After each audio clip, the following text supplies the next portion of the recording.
Hi, I'm Jesse. Welcome back to my channel, JaffyDuck Productions. So, today we will be discussing, recapping, and reviewing Flash Season 4, Episode 12, Honey, I Shrunk Team Flash. So, as usual, this will be full of spoilers, so if you haven't seen the episode, please come back later. Alright, let's just hop right into it. So, it's, like I said, it's Honey, I Shrunk Team Flash. The team battle a meta who can shrink anything he touches. Cecile's pregnancy gives her temporary powers. Alright, so let's get started. So we start off with a very sweet moment between Cecile and Joe, and she's leaving for work and complaining about how big she looks. Which is no, she's pregnant, she does not look that big. Anyways, he's setting up a crib, and she keeps thinking he says something when he doesn't. What it is she's reading his mind. So she's became a telepath. Lovely. So they go right from there to Star Labs to, well, she needs to be checked out. She never had meta-human powers before, now she does. So, they get to the lab, they check on the baby. Baby does not have any metahuman powers, so she's not getting the powers from the baby, which I'm assuming everybody, including myself, assumed right off the bat was happening. So that's actually not the case. Yeah. So everything's good with the baby girl.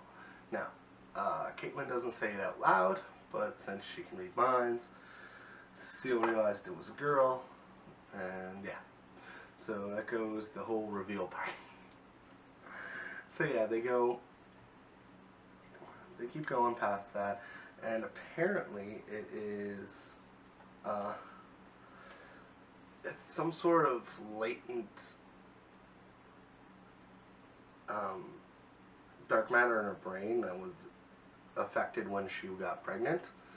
So the potential here is that there's latent dark matter everywhere in everybody, and it just could wait to be affected.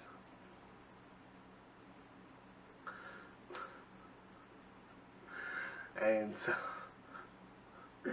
Cisco decides to test her. What number am I thinking of? And she lists off all the numbers he's thinking, and then Bulbasaur. What the hell is a Bulbasaur? I randomly started thinking of Pokemon, apparently. So, they go through the list of stuff before they figure out that it's a latent dark matter. No, she's not a bus alien. No, she was not kidnapped and replaced by aliens. No, it wasn't a totem handed down by her grandmother. And still, Bulbasaurs? And according to Cisco, they're the cutest, which is not true, not true. Eevee's where it's at by. Eevee is where it's at by. So, the powers, since it was brought on by the pregnancy, should leave after childbirth, but that's 6 months more left? No, less than that. Something like that. There's a lot of time left to be telepathic.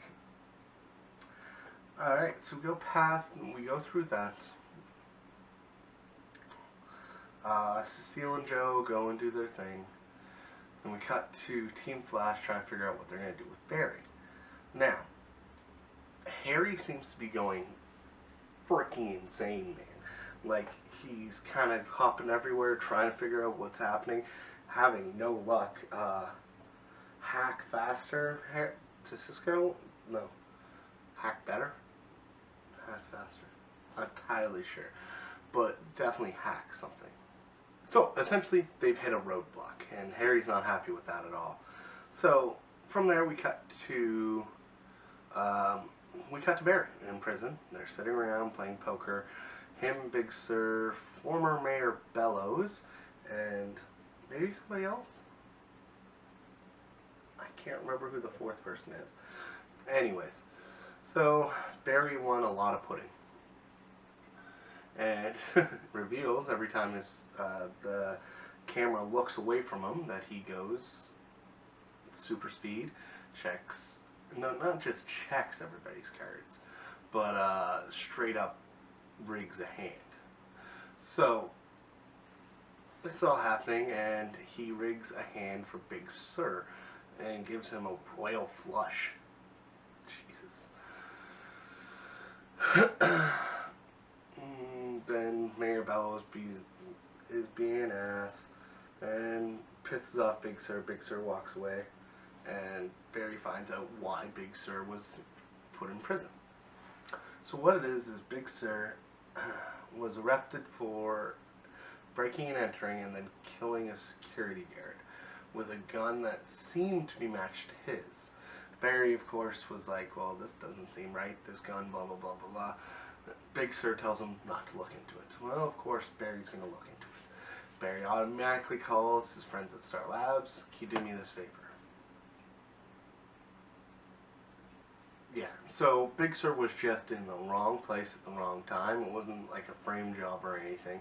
He was just wrong place, wrong time. So we cut to the new mayor.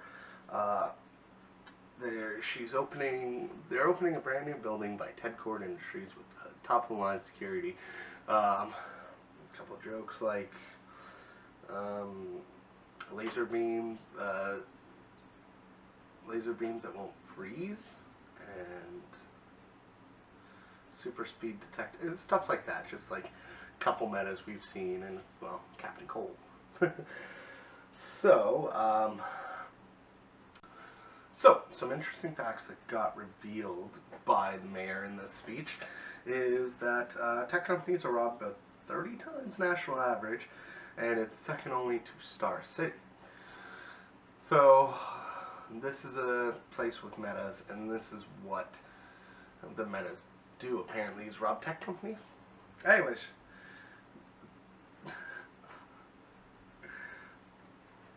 immediately during this speech about how new this thing is, first of all, actually, I'm going to say, another Cord Industries, are we fucking going to get Blue Beetle?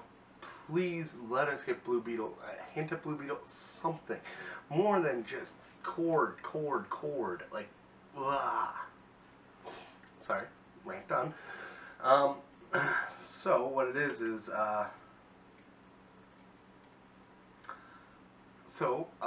during this speech, the building gets shrunk and stolen by this episode's villain.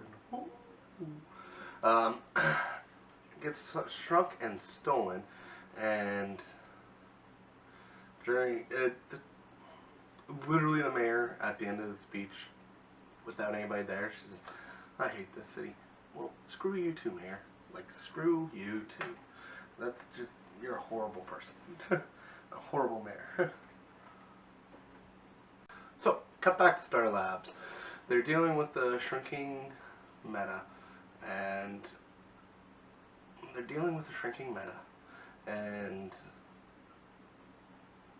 they also get the call from Barry, and Harry's the one that convinces everybody. To me, this makes sense, because Harry found a lot of his belief, a lot of his good from Barry, and yeah, Cisco says how it's unsettling how convincing he can be, because Harry was an asshole, and he learned not to be an asshole from Barry. So, and he attributed a lot, and getting closer again with his daughter, to Barry in that second and third season. So Harry feels like he owes a lot to Barry, and that's why he wants Barry out. He wants to get Barry out of prison, and yeah. So go from there. Harry convinces them to look into it. So they're gonna split up in two groups. Like Cecile and Iris and that can look into Big Sir's case, while Harry and like Cisco and Joe can all look into the meta, because there's a lot of people and they can split up tasks like this. So excuse me.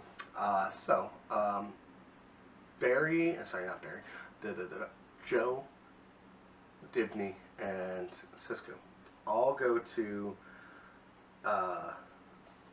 what's his name?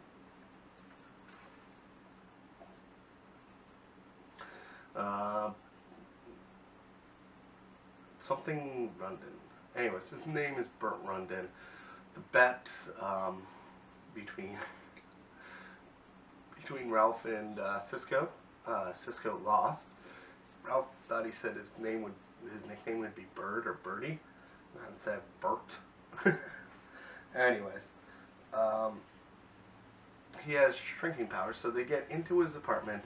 They notice all these models, very lifelike models, and Cisco nerds out, and they're having a good time.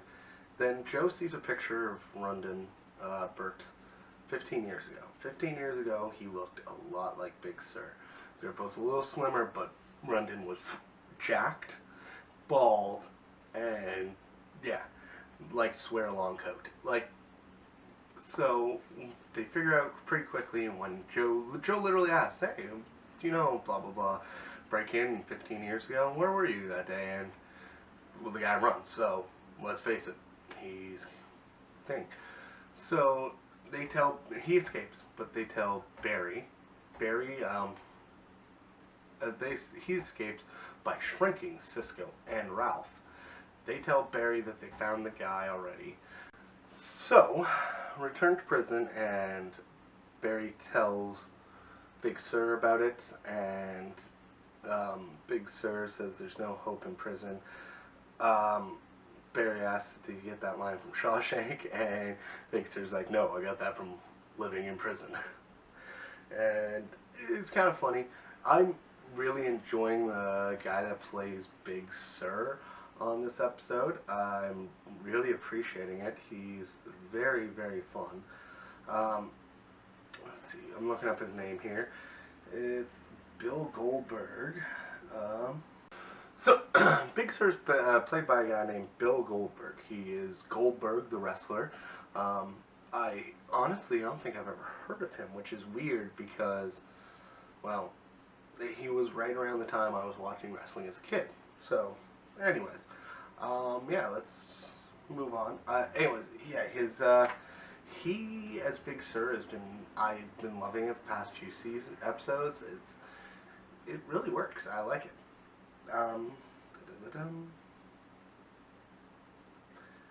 Oh, okay, let's cut over to Star Labs. We find out, so Ralph and Cisco have been shrunk. Their powers are proportionate to what they've shrunk to, so Cisco can only vibe, open a portal so far, Ralph can only stretch so far. It's proportional power based. So, they figure out how this guy gets his powers. So they tried to contact Legends, didn't have any luck, of course. Anyways, but they did get a hold of Felicity. Now Felicity did help him set up this suit.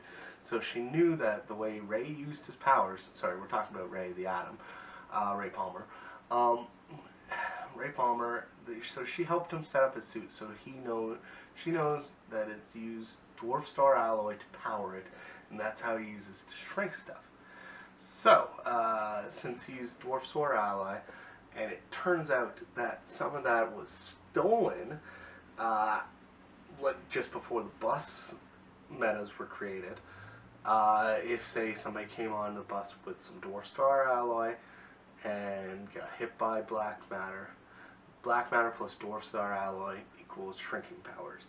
This is a roundabout way of explaining his powers, but it's also a way to connect him to the bus metas. He really didn't need the Dwarf Star alloy part.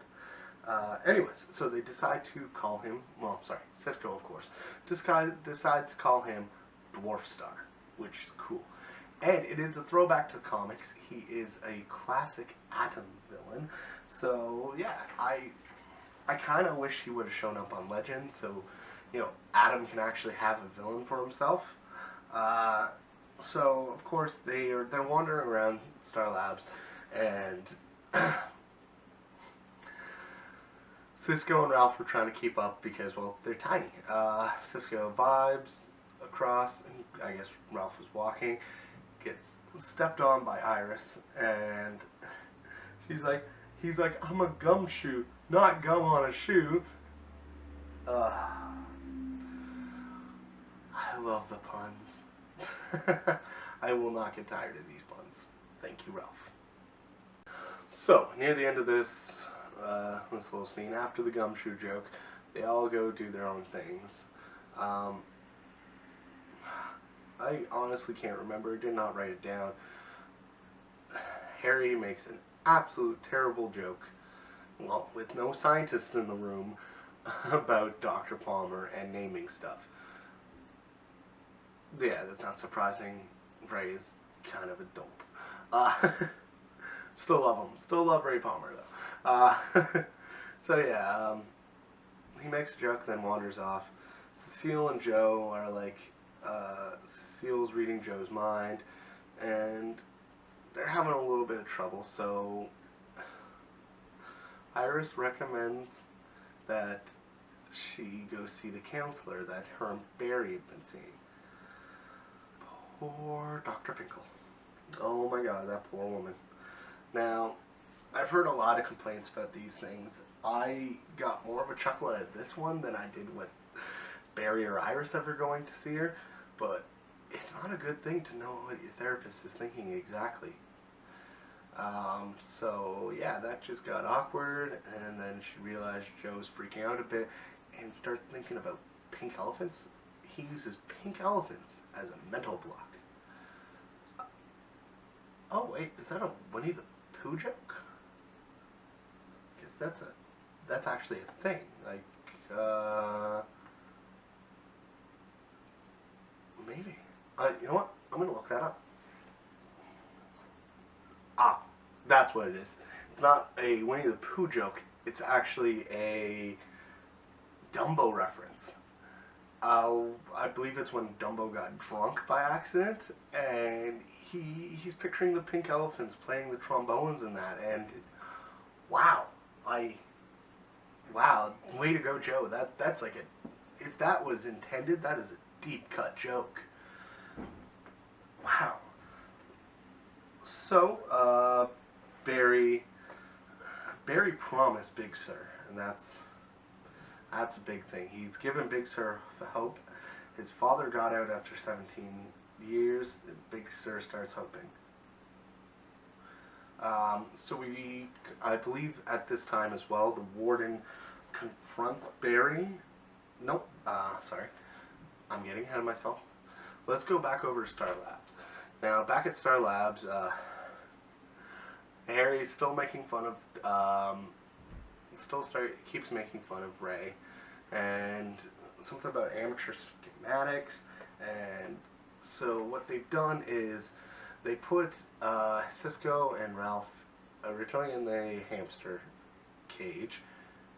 They did not like that, so they brought them somewhere else about their size that they can rest. And that's the Lego set. Why the fuck do they still have this Lego set? This Lego set I am speaking of is the Lego set where it's the diagram of Iris's inevitable death at the hands of Savitar. So yeah, let's not do that. And then I don't know why they still have that thing around. Somebody made a joke, I bet Cisco's a gluer, and I'm like, probably not, but Harry is. So yeah, he brings in this device, an embiggening ray. No, embiggening bazooka. Just gonna blow right past that. And so yeah, Harry brings out an embiggening bazooka, shoots both Cisco and Ralph with it. Their cells start exploding. They're going to be dead in 10 hours. Alright, cut back to the prison. This is where the warden warns Alan. Warns Barry off. He's like, everybody in here is an animal. Don't give them hope, or dangerous game of playing. So it tells the story of a guy who, he was studying the prison library, figured out the laws, chose to help represent a fellow inmate in his appeal. He lost his appeal, that fellow inmate stabbed him.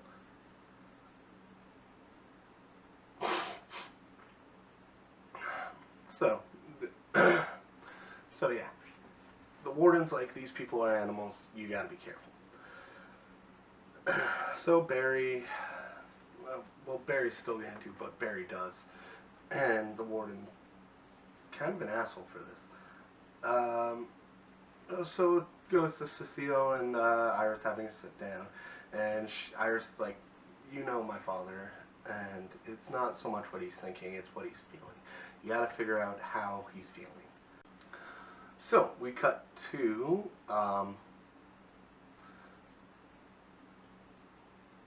Cisco and Harry having a heart-to-heart. Cisco realizes realizes he's dying, and Harry and Iris were hiding. Everybody was hiding from them. So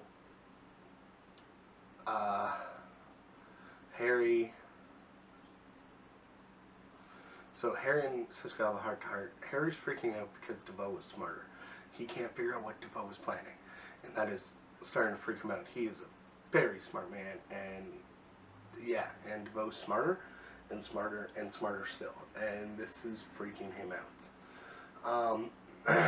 So they devise a plan to get the so Cisco really pumps him up, and they devise a plan to realize that if they get hit again by this dwarf star, they would regrow. So they decide to go track down Dwarf Star. Now he's run away. They found where he is. He's stealing a blimp. And so what they do is they come at him with a drone that Cisco and Ralph are flying, and then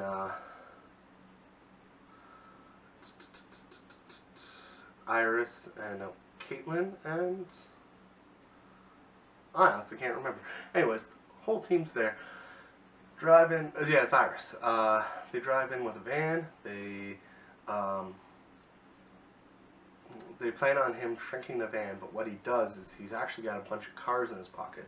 He makes them large and throws it at him. Very Ant-Man-esque. Anyways, so boom, boom, boom. Harry gets a shot at him, and finally it's a stand down between Harry and him. Like, who do you think's gonna win? Am I gonna shoot you first, or are you gonna shrink me first? What Cisco does is vibes into his pocket. So as soon as he tries to shrink him, and I don't know how he specifically just hit this pocket, but he just hit this pocket. If get beyond the fact that he just hit the pocket, then I get why those two grew instead of letting Harry shrink. But like, how did he specifically hit the pocket? I don't know. Anyways, let's blow past that. As soon as those two are big again, Iris takes her weapon, which is the like metahuman collar gun, and right around his neck, so he's not powerful enough. Joe shows up to arrest him, and they figure out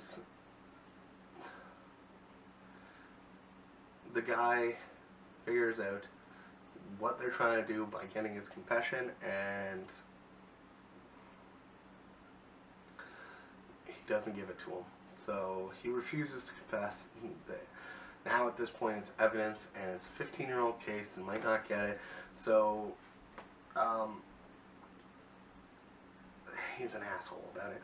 Anyways, so cut back to the prison. Barry finds out Big Sir is disappointed, but he has hope again. Like, he's hoping, and Barry gave it to him. But he forgot how much hope was good, and he's okay with it. He's disappointed, he's sad, but he's okay. Like, he's not going to do anything, Barry. They're good people. Yeah. Anyways, so what he does is, Joe says something along the lines of, if you ever hit a wall in that prison, you let me know. You call, and you push through that wall. So it gives Barry the idea. Camera's moving away from him. He times it. He goes out. He phases through everything. Grabs Big Sir. Just books her.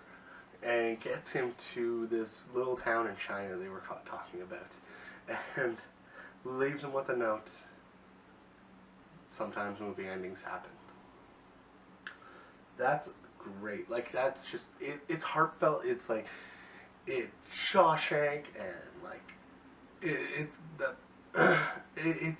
it's storybook movie ending, and I love it. It's perfect.